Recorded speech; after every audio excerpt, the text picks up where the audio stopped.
सौभाग्यवती नातं जन्मजन्मांतरीचं भाग 15वा. तिलाही काहीच कळत नव्हतं. शिवाय आताचा अबीरचा तो स्पर्श, तो झाला अन जाणे तिला का कुठेतरी गूढ जागी जाऊन आल्यासारखं वाटलं. तिनं अबीरला एकदा नजरेने न्याहाळलं. सबकॉन्शियस माइंडमध्ये काहीतरी असं घडून गेल्याची एक कसलीशी फिलिंग जाणवून गेली. अबीर, मला ना देजावू झालाय, जिया बोलली. म्हणजे? अबीर, देजावू म्हणजे आपल्याला असं वाटणे की सेम अशी सिच्युएशन आपल्या बाबतीत या आधी सुद्धा घडली आहे असं वाटणं. पण ती गोष्ट घडलेली नसते. तरीही आपल्याला ती गोष्ट नक्की झाल्यासारखं वाटतं, जिया म्हणाली. हो, तुला तर बऱ्याच टर्म्स माहिती आहेत. पण तुला का असं वाटतंय की ही गोष्ट तुझ्यासोबत आधीही झाली आहे? कारण ते हिस्टरिकल ड्रीम तर मला पडतात. अबीर, आय डोंट नो. याआधी कधी असं झालं नव्हतं. पण आताच इन्सिडेंट असं वाटलं की कधीतरी सेम मी अशी पडता पडता वाचले. तिथंही कुणीतरी मला असंच पकडलंय. बट ती टर्म्स आहे की असं घडले नसताना सुद्धा आपल्याला घडल्यासारखं वाटतंय. तू म्हणते आहेस असं घडल्यासारखं वाटतंय म्हणजे नेमकी त्या गोष्टी आपल्यासोबत घडल्या होत्या की नाही ते कसं कळणार? आबिर तिच्या मनोहारी काळ्या भोर डोळ्यात पाहत बोलला. त्याला काही करून आता इथून निघावंसं वाटत नव्हतं. जिया त्याला भुरळ घालत होती. रख ली है तस्वीर दिल में छुपा के, सह न सकूं एक पल दूरिया, जी ना सकूंगा मैं उसको बुला के, मेरे भी दिल की है मजबुरिया. या ओळी अबीरच्या भावना या ओळींना स्पर्श करणाऱ्या होत्या. Don't know. अगदी असं वाटतंय की असं सेम झालंय. Let it be. आपण निघूयात का? जिया बोलली. त्याला वाटलं नाही. नको म्हणावं. इथंच तिला प्रपोज करून आपलंसं करावं. पण तसं करण्याने तिला हरवण्याची रिस्क तो घेऊ शकत नव्हता. ए, but as a friend I have miss you. तो म्हणाला. हृदयातले भाव शब्दात आले. आवाज डीप झाला. ए, मी टू. बट आपण परत नक्की भेटू. जिया हसू आणत म्हणाली. तिच्या गालावरची मोहक खडी आणि ते डोळे. नजर हटता हटत नव्हती त्याची. भेटशील ना? तो बराच सिरियस झाला. ती दूर जाणार या विचाराने त्याला खूप बेचैन करून सोडले होते. ती त्याचा असा हरवलेला चेहरा पाहून त्याच्याकडे पाहत होती. हो, भेटेन, ती म्हणाली. मग तोही आपल्या डीप विचारातून बाहेर आला. एक खरी गोष्ट सांगू? त्याला राहवलं गेलं नाही. हा, ती I don't know but I miss you. I was very excited to meet you. And now again feeling sad but okay. जायला तर हवंच. बाय, टेक केअर, तो म्हणाला आणि मागे वळाला. वन्स फ्रेंडली हग, जियाने विचारलं. त्याने हसतच हो म्हटलं. दोघं मिठीत विसावले. ती मिठीत असताना तिचे डोळे मिटले गेले. डोळ्यासमोर काही असबंद दृश्य फिरू लागली. अंगावर शहारे येऊ लागले. हृदयाच्या ठोक्यांनी वेग पकडला अन श्वसनाची गती शिगेला पोचली. नकळत तिची मिठी एका अनामिक ओढीने अबीरभोवती जास्त आवडली गेली. आपण नेमकं कुठे आहे ते तिला कळेना. शेवटी असहाय्य होऊन तिने डोळे उघडले तर तोच कॅफेटेरियाचा आवार आणि ती अबीरच्या मिठीत होती. ती बाजूला झाली. तिचे श्वास फुलले होते. तर अबीर तिच्याकडे अवाक नजरेने पाहत होता. ओके, बाय, टेक केअर, ती म्हणाली. ये, bye, take care of yourself too, Abir म्हणाला. ती हसली. दोघांनी आपल्या फार्स गाठल्या. अबीरने कार स्टार्ट केली. आणि एकदा तिच्याकडे पाहिलं. तीही जणू अनिमिष नेत्रांनी त्याच्याकडे पाहत होती. तो शेवटचे एकदा हसून निघून गेला आणि ती त्याच्या धावत्या कारकडे बघत राहिली. तो जाऊ नये अशी अनामिक ओढ का तिला लागली होती? का त्याच्या रुबाबदार चेहऱ्या डोळ्यासमोर जात नव्हता? आणि त्याच्या मिठीत गेल्यावर का ती दृश्य डोळ्यासमोर येत आहेत? आणि महत्त्वाचे म्हणजे एकदम खडूस आतंकवादी असा अबीर इतका का सॉफ्ट झाला?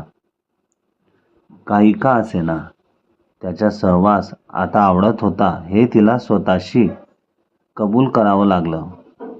मनातले विचार झटकून ती घरी आली. आपली तयारी केली आणि आपल्या बॅग्स घेऊन बाहेर आली. बाहेर मधू, मम्मी आणि बाबा उभे होते. तिने तिघांनाही हाक केले. मम्मीच्या डोळ्यांच्या कड्या हलकाशा ओलावल्या होत्या. काळजी घे शोना, आणि सिक्युरिटी घेतल्याशिवाय अजिबात बाहेर फिरायचं नाही. आता कुठेही गेलीस तरी सिक्युरिटी सोबत घ्यायची. आता कुठे गेली होतीस अशी एकटीच? तुला तुझा पर्सनल बॉडीगार्ड सुद्धा घेता आला नव्हता का? मम्मीने रडक्या आवाजात सुद्धा जरबेने विचारले. बाबा, मम्मी, मी सांगायला विसरले, पण अबीर आले होते, त्यांनाच भेटायला गेले होते. जिया बोलली. अगं मग बोलवायचं नाही का त्यांना घरी? बाबा म्हणाले. नाही ना बाबा, आता कसं बोलवणार? फ्लाईटच्या आधी काही वेळ इथून निघावं लागणार होते, म्हणून नाही बोलवलं. ओके, निघते मी. Madhu, take care. बाबा, मम्मी, येते मी. जिया बोलली. सर्वांनी तिला बाय केलं, पण मधू तिला मिठी घालण्यापासून स्वतःला रोखू शकली नाही. तिचे सांत्वन करून आणि मम्मी बाबांना बाय करून ती निघाली. तिचा ड्रायव्हर तयारच होता. कारमधून तिने तिच्याकडे बघत असणाऱ्या त्या सर्वांना परत एकदा बाय केले आणि कार निघाली. एअरपोर्टवर सगळ्यात प्रोसेस झाल्यानंतर ती फ्लाईटमध्ये बसली. फ्लाईटची वेळ झाल्यानंतर ते आकाशात झेपावले. प्रवाशांनी जियासोबत सेल्फीसुद्धा घेतल्या. त्यानंतर मात्र तिला त्यांनी मोकळं सोडलं. जिया कानात हेडफोन घालून तिच्या आवडीची मराठी गाणी ऐकत बसली. एकाच वेळी जुनी मराठी गाणी आणि नवीन पार्टी सॉंग्स आवडणारा अँटिक पीस होता जिया. मधूनच ती मग आवडीच्या गाण्यांना थोडं बगलेस ठेवून हिंदीकडे वळली. कुमार सानू तिच्या खास आवडीच्या त्याच्या अन अलका याज्ञिकचं गाणं वाजू लागले. ए दिल बताए मुझे क्या हुआ, तू है क्यों बेकरार इतना, कहीं प्यार ना हो जाए, कहीं प्यार ना हो जाए. गाण्याच्या लिरिक्समध्ये ती हरवून गेली. बराच वेळ गाणी ऐकल्यानंतर तिने हेडफोन्स काढून ठेवले. मोबाईलमध्ये फ्लाईट मोडवर असला तरी सहज तिने व्हॉट्सअप ओपन केले.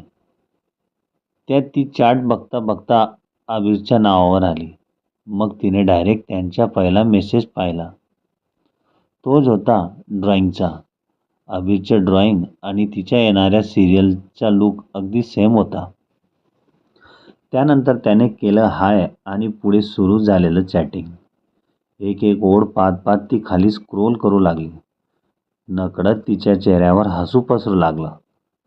तिच्या बाजूच्या आजी एकदा झोपल्या.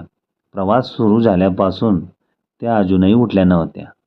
ते चार्ट स्क्रोल करत करत तिच्या चेहऱ्यावरचं हसू आणखीन वाढत होतं. कधी त्याच्या ॲग्री इमोजी तर कधी तिच्या मधूनच उडालेले हास्याचे फवारे. ब्रेकफास्ट डिनर झाले का विचारणं, त्याच्या तिच्या सिरियलविषयी बोलणं आणि तिने केदारचं नाव काढताच पुढे 2 दिवस त्याचा मेसेज न येणं. केदारसोबत ती इन्स्टा लाईव्ह गेली आणि नंतर 2 दिवस बोलला नव्हता. असं का झालं तिला माहितीच नव्हतं. पण तिने नंतर स्वतःहून बोलल्यावर साहेब बोलले होते. काही का असेना, त्याच्या बदललेल्या वागण्याने तिला थोडं चकित केलं होतं. आधी किती रूढ होता तो, आणि आता फ्रेंडशिप घट्ट झाली आहे. मिस करतो म्हणे. नीतीपणा अशा टोकांना जुळवते ज्याचा कधी स्वप्नात पण विचार करू शकणार नाही आपण. स्वप्नावरून लक्षात आलं त्याचं स्वप्न ही अजीब आहे. हिस्ट्रिकल स्वप्ने आणि ते आयकॉनिक वाक्य, सौभाग्यवती मी तुझी, बिलकुल असेच डायलॉग त्या सिरियलमध्येही. आणि आपण त्याच्या स्वप्नात येतो म्हणे. खरं असेल ते माहिती नाही, पण ज्या पोटतिडकीने तो ते सांगत होता त्यावरून तरी असं काहीतरी होत असेल म्हणायला जागा आहे. त्यात आपल्याला त्याच्या स्पर्शाने जाणवलेली भावना. चुकून त्याचा हात पडला असेल आपल्या पोटावर, पण ती देजावू वाली फिलिंग का आली असेल. शिवाय मिठीत असताना डोळ्यासमोर आलेली ती काहीतरी असंबद्ध दृश्य. सगळंच मिस्ट्रिकल, एखाद्या रहस्य फिल्मसारखं. पण आबिर आणि निमिष यांची तुलना तिच्या मनात आपसुकच होत होती. पण आबिरला क्लोज फ्रेंड मानतो आहे आता, पण निमिष सारखंच झालं तर पण नाही. तिचे अंतर्मन तिला सांगत होते आबिर असा नसेल. आपल्यासाठी हातावर घाव झेलणारा तो, किमान त्याच्यावर अशी शंका नको. He is geniusly smart guy. थोडा खडूस असेल का, पण मनाने सॉफ्ट आहे असं वाटतंय. Let him go. आता कधी भेट होईल न होईल. सियाचा आणि तिचा रात्रीचा कॉल झालेला. काही झालं तरी तुझं शूटिंग मुंबईत व्हायला हवं असा तिने दोषा लावला होता. शूटिंग प्लेस सिलेक्ट करून हे माझ्या हातात नसतं म्हणून तिने तिची समजूत घातली होती. त्यानंतर विचार करता करता तिची झोप लागली. तिची नाजूक मान सीटवर टेकली. एअरपोर्टवर विमान लँड होत असल्याच्या घोषणेने ती जागी झाली. एअरपोर्टवर चक्क केदार तिला रिसीव्ह करायला आलेला. कॅमेरेवाले लगेच त्यांच्याकडे वळले. केदारने त्यांना 2-3 पोज दिल्या आणि जियाला घेऊन तो निघून गेला. हे अबीर, एवढी महत्त्वाची मीटिंग सोडून तुझं आज पुण्याला काय काम होतं यार? त्या मुखर्जीला एकट्याने प्रेझेंटेशन देताना काय हालत झाली माझी माहिती आहे. आणि ह्या प्रोजेक्टमधून जवळपास 500 करोडचा प्रॉफिट आहे आपल्याला, आणि तू न सांगता गायब. तुझं आजकाल काय चाललं आहे काही कळत नाही. ऑफिसमध्ये गेलेल्या अबीरला शर्वीर विचारत होता. Nothing man. केलंस ना व्यवस्थित प्रेझेंटेशन? I believe you. थोडं इम्पॉर्टंट काम होतं. आणि 500 करोड तू जाऊ देणार नाहीस याची मला खात्री होती. Now go and you do your work and let me too. Abir आपल्या लॅपटॉपवर बोट फिरवत म्हणाला. तुला आजकाल मला काय आणि कुठे जातो हे सांगण्याची गरज वाटत नाही का? यार काय झालं? शर्विलने विचारले. त्याच्या एवढा सिरियस टोन बघून अबीरने डोळे वर करून पाहिले. Nothing serious. I said go. अबीर परत म्हणाला. तू ना आता आम्हाला काय सांगणार? तुला ना दुसरं कोणी काळजी करतंय ह्याची काळजी नाहीच. शर्वीर बोलत होता की अबीरने त्याच्याकडे परत एक कटाक्ष टाकून म्हटलं. का तू माझी गर्लफ्रेंड आहेस? मी सगळं काही सांगायला तुला. And stop your emotional drama and go back to your work. Okay? Abir म्हणाला. शर्वीरने दात खाल्ले. माय सेस दुरी. तो पुटपुटला आणि निघून गेला. त्याची जाताना वाजणारी पावले त्याचा राग जाणवून देत होती. साला हा ना त्या गर्ल्सपेक्षा जास्त क्यूट वाटतो कधी. अबीरच्या मनात विचार डोकावला. शर्वीर लव यू यार. Just you are here so I am not much worried about this हा बिझनेस. अबीर मनात म्हणाला. त्याच्या आणि शर्वीरचे फ्रेंडशिप रिलेशनच वेगळे होते. जिया हॉटेल इम्पिरियलमध्ये आली. सगळ्या सिरियलची कास्ट इथेच होती. सगळे ऑडिशन होऊन कास्टिंग झालेलं. आता बराच प्रवास झाल्याने जियाला रेस्टची गरज होती. तिचा को ॲक्टर केदार बराच हँडसम होता. अगदी पोलाईट. जियाला सुरुवातपासून कम्फर्ट वाटणारी तो जास्त तिचा क्लोजही नाही गेला. पण एकंदरीत आधीच्या अनुभवाने तो सभ्य असल्याचा निष्कर्ष जिया लगेच काढणार नव्हती. एकदा तिचा एवढा मोठा विश्वासघात झाल्यावर तिने आता ताकसुद्धा फुंकून पिणे साहजिकच होते. दुसऱ्या दिवशी डायरेक्टर राम बनसाडी हॉटेलमध्ये आला. त्याने सगळ्या कास्टला एकत्र केले. जवळपास 20 जण होते. लहान मुले, म्हाताऱ्या व्यक्ती, जिया आणि केदार मुख्य रोलमध्ये आणि बरीचशी पात्रे. त्याची टेक्निकल टीम अजून यायची होती. 4-5 दिवसात शूटिंगच्या तयारीला सुरुवात करण्याचा त्यांचा मानस होता. त्याला वाढत्या स्वप्नांनी हैराण करून सोडले होते आणि त्यापासून पिच्छा सोडवण्यासाठी तो शूटिंगमध्ये व्यस्त राहणार होता. शूटिंगसाठी सिलेक्ट केलेला वाडा जवळच होता. सिरियल ही एक ऐतिहासिक असल्याने त्या वाड्याला डेकोरेट करण्याचे काम सुरू केले गेले होते. आता जिया, केदार आणि बाकीच्या कास्टला तलवारबाजी, घोडसवारीची ट्रेनिंग देण्यात येणार होती. त्याने एकदा सगळ्यांना सिरियलची परत एकदा आउटलाईन समजावून सांगितली.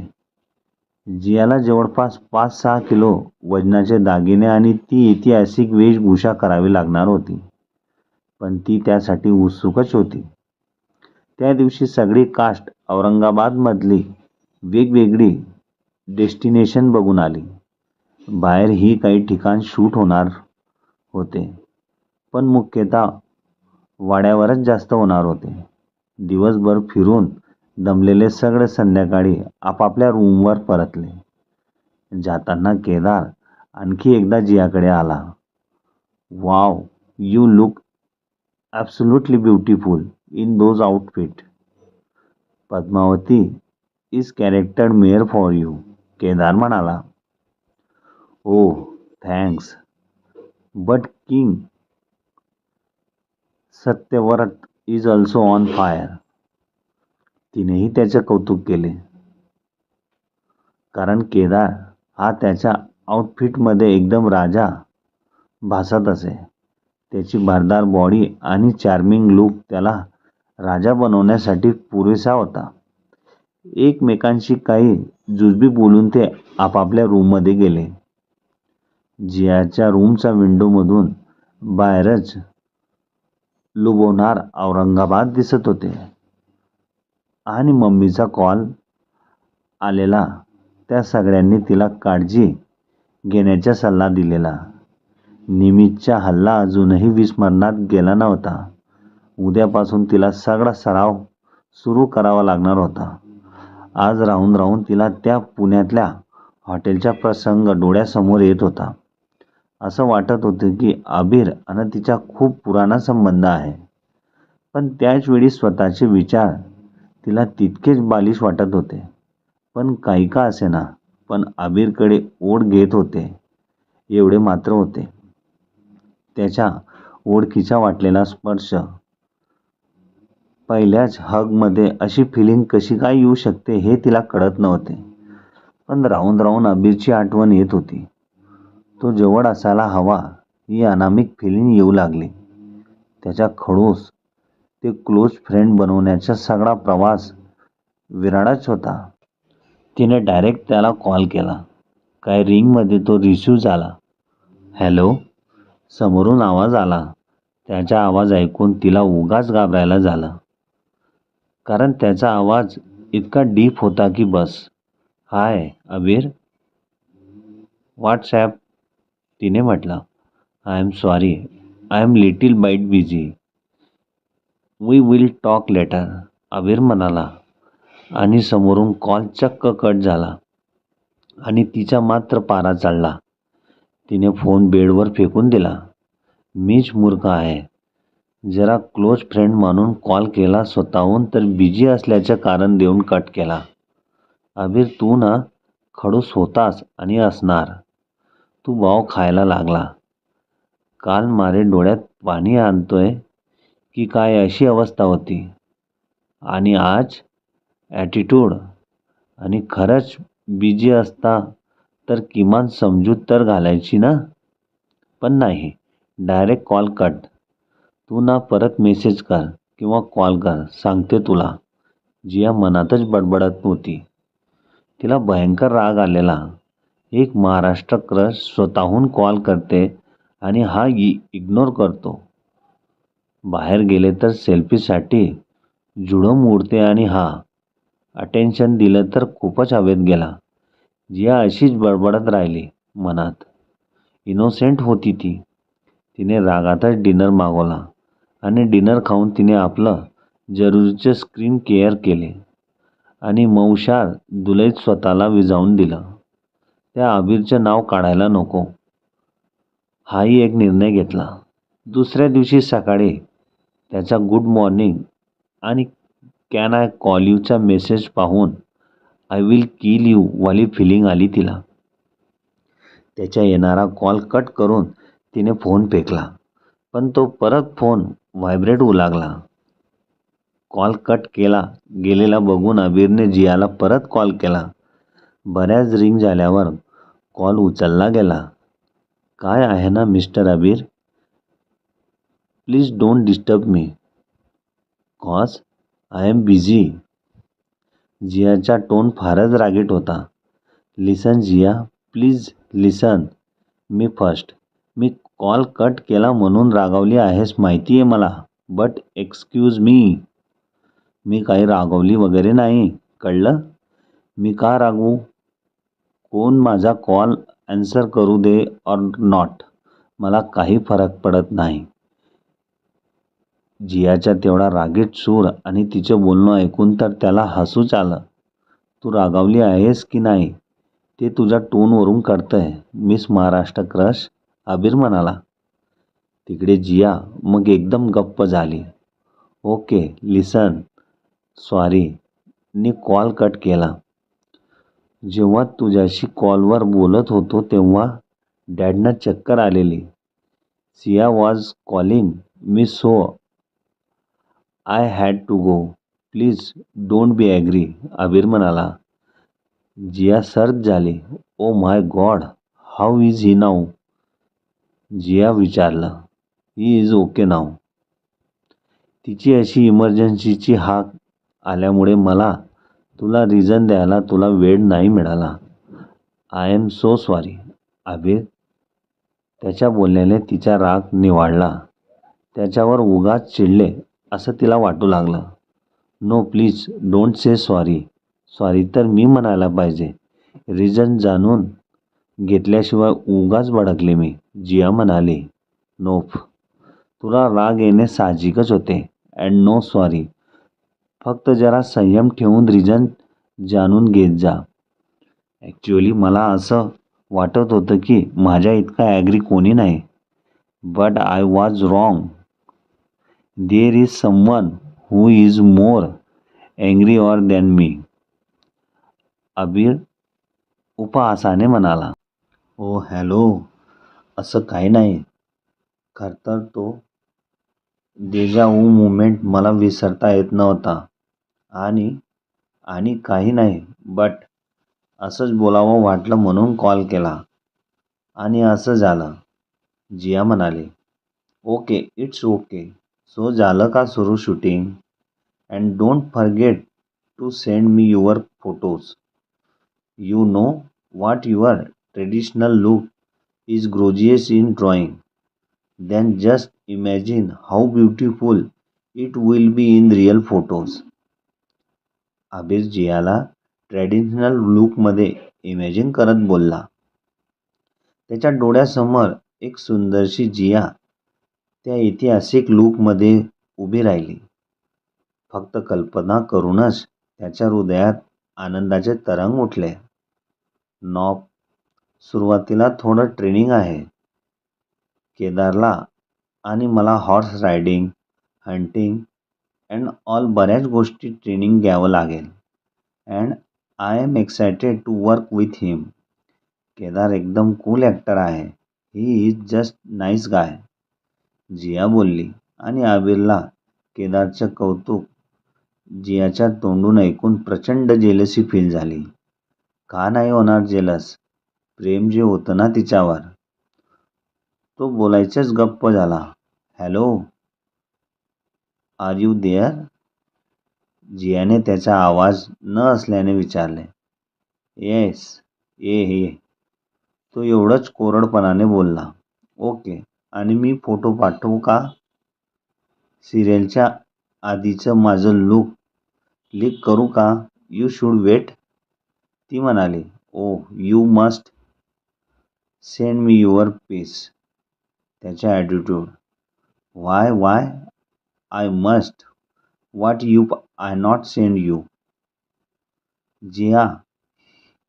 जिया ही काही कमी नव्हती. भलाई का तो जमानाही नाही रहा. मी इतकी मेहनत करून ड्रॉइंग बनवलं होतं, ते माझ्याकडे ठेवण्यासाठी का?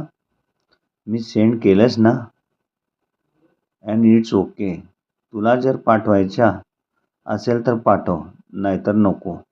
No compulsion. आबिर रागाने म्हणाला. Okay, as your choice. I want send. तीही ठसक्यात म्हणाली. फाईन. त्याच्या ॲग्री टोन. त्याला असं चिडावं आणि त्याच्या बोलण्यातून व्यक्त होत असलेला राग बघून तिला खूप मजा येत होती. Okay fine. Take your breakfast at time. Bye. ती म्हणाली. त्याला असं वाटत होतं की हा कॉल थांबूच नाही. पण ती बाय म्हणाली आणि पचका झाला ना राव. कारण प्लीज माझ्याशी अजून थोडं बोल अशी रिक्वेस्ट करणं त्याच्या स्वभावातच नव्हतं. ओके, तूही घे. बाय. आबिर म्हणाला. कॉल तर बंद झाला. मग साहेबांना आपलं चालू काम सोडून तिला बघत बसण्याची लहर आली. मग तिच्या सिरियलचा एक फोटो आणि एक नॉर्मल फोटो त्याने कोलाज बनवला आणि दोघांची तुलना करू लागला. Whatever it may be, Maharashtrian look suit on you more than this crop top and jeans. Saris, you look gorgeous in saris. तो तिच्या सिरियलवाल्या लुकला पाहत राहिला. आय नो, तुझ्या पुढे माझा अँगर कायम लूक होता. बट तुझ्यासोबत दुसऱ्या कोणाला इमॅजिन ही नाही करू शकत मी. जिया, आय लव्ह यू जिया. आबिर तिला डोळे भरून पाहत म्हणाला. कोई मेरे सिवा जो पास आए तेरे तो बेकरारी सताए मुझे. जलता है दिल मेरा ओ यारा. जितनी दफा चांद देखती हूँ तू मेरी जिंदगी है, तू मेरी जिंदगी है और तू मेरी जिंदगी है. या ओळी त्याच्या मनातले भाव पुरेपूर व्यक्त करत होत्या. त्याची जेलसी, त्याचं प्रेम, सगळंच काही. त्याच्या स्वप्नपरीला आपल्या बनवण्याचा चंग बांधला त्याने. अर्थातच तिची मर्जी त्याच्यासाठी इम्पॉर्टंट असणार होती. पण त्याच्या प्रेमावर विश्वास होता. त्या पुढच्या 4-5 दिवसात जियाच्या आणि केदारचं सगळं ट्रेनिंग कंप्लीट झालं. घोडस्वारी, तलवारबाजी आणि सिरियलसाठी जे काही लागत होते ते सगळं. बाकीची टीमही तयार होती. सराव चालू असताना जियाने तिचे काही फोटोज इन्स्टा हँडलवर टाकले. मिलियनभर लाईक्स, कॉमेंट. अख्खा महाराष्ट्र तिच्या सौंदर्यावर फिदा होता. मग तिच्या नेट सिरियलची उत्सुकताही असणारच. आबिर मात्र सिक्रेटली तिचं प्रोफाईल चेक करे. केदार तिच्या इतक्या जवळ असलेला पाहून त्याची जेलसी लेवल पीकला जाई. 4-5 दिवसात त्याचं जास्त बोलणंही नाही झालं. एकतर केदारसोबतचे फोटोज पाहून आबिरचा मूडच खराब होईल आणि जियाला सुद्धा तिच्या ट्रेनिंगमधून फारसा वेळ मिळालाच नाही. आता सगळी टीम फर्स्ट एपिसोड शूटसाठी उत्सुक होती. सगळी नियोजन झालेलं आणि एके दिवशी बनसाडीने सगळ्या टीमसमोर बॉम्ब टाकला. गाईस, एक खूप सॅड न्यूज आहे आपल्या सर्वांसाठी. ॲक्च्युली आपण ज्या वाड्यावर शूटिंग करणार होतो त्या वाड्याला धोका आहे. त्या वाड्याच्या मूर्ख माणसाने महानगरपालिकेने दिलेल्या धोकादायक इमारतीच्या लिस्टमध्ये असलेलं त्या वाड्याचे नाव आपल्याला सांगितलेच नाही आणि मी त्या वाड्याचं शूटिंग करून कुणाचाही जीव धोक्यात घालू शकत नाही. We have to cancel this spot. Director Bhansali निराश होत बोलला. त्याच्यासोबतची टेक्निकल टीमसुद्धा हताश होती. वाट, मग आपण कुठे जाणार शूटला? कुठं करणार शूट? Any other place? केदार म्हणाला. Not selected at, but will try to find new one. Don't worry. तो सध्या तरी आपल्याला इथंच राहावं लागेल. आम्ही नवीन स्पॉट लवकरच शोधू. गुप्ता आणि रानडे त्यासाठीच फिरतायत. आय नो, औरंगाबाद आपल्यासाठी बेस्ट शूटिंग प्लेस होते. यासारखा स्पॉट आपल्याला शोधूनही सापडणार नसता. इथला परिसर, तो वाडा, आपल्यालाही असा वाडा हवा होता जो बाहेरूनच हॉन्टेड वाटेल. But it's okay, will find new one soon. Bhansali म्हणाला. जिया आणि सगळी टीम निराश होणे साहजिकच होते. पण भन्साळीने त्या सर्वांची समजूत घातली. तो वाडा आपल्या भयानक अशा भिंती घेऊन उभा होता. त्याच्या भिंतीवर अनेक वटवाघळे लोंबकळत होती. सगळीकडे वनस्पतींच्या पानांची रास लागली होती. वाडा लांबूनच इतका भयानक दिसत होता की बस. त्याच्या खिडक्या आणि पानांची ती होणारी सडसड, सतत तिथे कोणीतरी फिरत असल्याचा भास होत होता. तो वाडा परत परत फिरून त्याच्या डोळ्याभोवती पिंगा घालू लागला. त्या वाड्यात आता कुठेतरी जातोय आणि सगळं काही पाहतोय आपण असं त्याला दिसू लागला. आणि सोबतच एक आवाज आला. नियोजित कर्म सगळं. त्याच्या तू धागा हो. ये इकडे ये, तुझी गरज आहे इथे. ये इकडे ये, तुझं कर्तव्य पूर्ण जर. ते वाक्य ऐकल्यासारखे त्याच्या कानात घुमू लागलं. त्याने आपलं डोकं दाबून धरलं, पण तो कानात दडे बसणारा आवाज काही जाईना. एके क्षणी तो आवाज इतका वाढला की त्याला काही सुचायचं बंद झालं आणि खाडकन तो उठून बसला. तोच होता तो भन्साळी.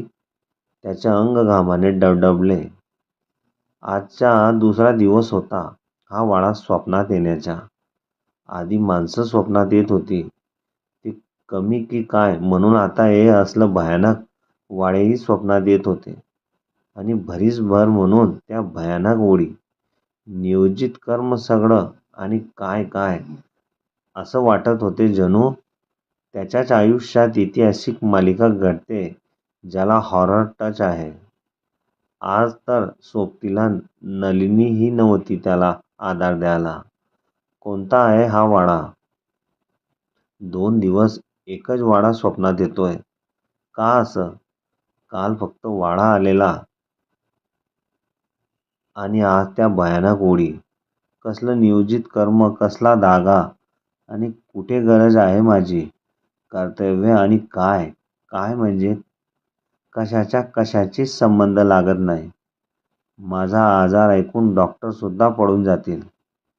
ही भुताटकी समजायची की आणखी काय? पण भुताटकीसारख्या प्रकारावर त्याची काडी मात्रसुद्धा विश्वास नव्हता. केवळ लोकांच्या मनोरंजनासाठी आणि जियासारख्या फेमस अभिनेत्रीला सिरियलमध्ये घेण्यासाठी, त्याचा फायदा उठवण्यासाठी तोही सिरियल करत होता. पण या स्वप्नांनी त्याला अक्षरशः हैराण करून सोडले होते. कुठेतरी जाऊन जीव द्यावा म्हणजे या स्वप्नापासून सुटका होईल असेही आता अभद्र विचार त्याच्या डोक्यात यायचे. तसाच उठून तो गुगलवर जुने पुराणे वाडे पाहू लागला. त्याचा इतिहास सगळं काही धुंडाळत होता तो. आणि बाहेर पौर्णिमेचा चंद्र त्याच्या पूर्ण आकारात होता. काही गोष्टींना साक्ष होता तो. गार्डन, गुलमोहर. आज कोणीतरी तिथे भेटत होते. मला तर विश्वास बसत नाही. आज तुझ्यासारखा खडूस व्यक्ती इथे माझ्यासोबत आहे, ती म्हणाली. मला तरी कुठे विश्वास बसतोय की एका गार्डनमध्ये एक माणूस आणि एक बफेलो हातात हात घालून बसले आणि बफेलो एका बिझनेसमनला खडूस बोलते, ज्याला खडूस या वर्डचा ॲक्च्युअल मीनिंग सुद्धा माहिती नाही. तो म्हणाला आणि तिने त्याच्या हातावर एक जोरात चपाटा दिला. ऑफकोर्स ते दोघे सिया आणि शर्विल होते. तू तुझा खून करेन मी जर परत बफेलो म्हणालास तर. मी तुला बफेलो दिसते यू इडियट. सियाची डॉल्बी वाजली. इतकी जोरात वाजली की शर्विलने कानांना चक्क हात लावला. अगं हे बफेलो हरवूड इडियट स्टुपिड. हे तुझं व्हाईट हाऊस नाहीये मनमानी करायला. पब्लिक प्लेस आहे आणि मस्करी खपत नसेल तर ती करूही नये हे कुणीतरी सांगा या बफेलोला. शर्विल म्हणाला. तो बिझनेसमॅन आहे हे कुणी ऐकलं असतं तर आई शपथ चुल्लूभर पाणी उडी मारून मेलं असतं. कारण ती आणि तो फाईटच अशी करत होती की बस. तो तिला बफेलो आणि ती त्याला खडूस वगैरे म्हणत होती, जे की सभ्य असलेल्या शर्विलला अजिबात सहन होत नव्हतं. मी तुझा जीव घेईन खडूस जर परत बफेलो म्हणालास तर. तू थांब. अबीर भाईला कॉल करते मी. तुझी वाटच लावेल मी. सिया फोन काढून म्हणाली. तिने लॉकही काढलं. अबे मेरी माँ क्यों मरवा रही हो. मला खडूस म्हण और काहीतरी कर. But don't call your brother. Sharvil तिच्या हातातला फोन हिसकावून घेत म्हणाला आणि सिया दिलविश हसली. त्या दोघांच्या नोकझोक वरून थेट गार्डनमध्ये भेटण्यासाठी सुद्धा मागच्या दिवसातल्या काही घडामोडी जबाबदार होत्या. शर्विल आणि सिया दोघं एकमेकांच्या प्रेमात पडले होते हे त्यांना कळायला उशीर लागला नाही. पण अजून अशी ओपन कबुली दोघांनी दिली नव्हती. पण एकमेकांप्रती असलेली ओढ मात्र त्यांनी अचूक हेरली होती. पण अबीर आणि तिच्या फॅमिलीला काहीच माहीत नव्हतं यातलं. सियाला पूर्ण स्वातंत्र्य होते घरी. ती कुठेही आणि कशीही बिनधास्त फिरू शकायची. तिच्या आई वडिलांनी अजूनपर्यंत तिला बाहेर कुठे जाते आणि काय करते हे विचारलं नव्हतं. तू आणि तुझा ब्रो अक्षरशः रूल करता माझ्यावर. I hate you both. Sharvil म्हणाला. It's your right. I think but right. Siya स्टाईलमध्ये आपले केस हातात घेत म्हणाली. एवढेसे केस आहेत. मोठे जर असते तर आणखी काय केले असते तू. तू जर अशीच ओढत राहिलीस ना एक दिवस नक्कीच बाल्ड टक्कल पडेल तुला. शर्विल म्हणाला आणि तिने दात खाऊन त्याच्याकडे पाहिलं. Shut up. ओके. मला शॉर्टच हेअर आवडतात आणि तू ना मुलीला इम्प्रेस कसं करायचे ते शिक. सतत बावळटपणा सुरू असतो तुझा. डोंट नो भाई. तुला कसं ॲडजस्ट करतो बिझनेसमध्ये. तू इथे काम करताना तुझी डमी तर ठेवत नाहीस ना. मला डाऊट आहे तुझ्यावर. ती बोलली. सोबतीला हे वाल असो. ज्यांना ब्रेन नावाची चीज नसते ते असाच विचार करणार. यात तुझा काही दोष नाही. सोड. दोष तर त्यांचा आहे ज्यांनी तुला ब्रेनलेस आणि बोनलेस जन्म दिला. तो म्हणाला आणि आई शपथ सियाचं तोंड बघण्यासारखं झालं. Shut up. असा बिहेव करतोस जसं काय स्वतः आइन्स्टाईनवाला मेंदू घेऊन आलाय आणि मी असेन बोनलेस. तुझ्यासारखं सोकडी बोंबील नाहीये मी. कळलं. शिरॉस सव्वाशेर. सव्वाशेर हे खूपच महत्त्वाचं. त्या दोघांची भेट तर अशीच असणार होती. उंदरा मांजरासारखी. पण नकळत त्यातूनही झळकणारं प्रेम ते व्यक्त करण्यासाठी दोघांपैकी कुणीतरी पुढाकार घेत नव्हतं. जाहीरपणे प्रेमाचा इजहार अजून झाला नव्हता. आता ते लोकेशन काय असेल ते पुढच्या भागात कळेल. बन्साळीच्या स्वप्नात येत असलेल्या त्या ओळींचा आणि अबीर जियाचा काय संबंध आहे का? अनेक प्रश्न असतील तुमच्या मनात, पण त्याची उत्तरे पुढच्या भागातून मिळत जातील तुम्हाला. तुम्ही तुमचे कॉमेंट्स आणि लाईक नक्की द्या आणि चॅनलला सबस्क्राईब करायला विसरू नका मित्र हो. धन्यवाद.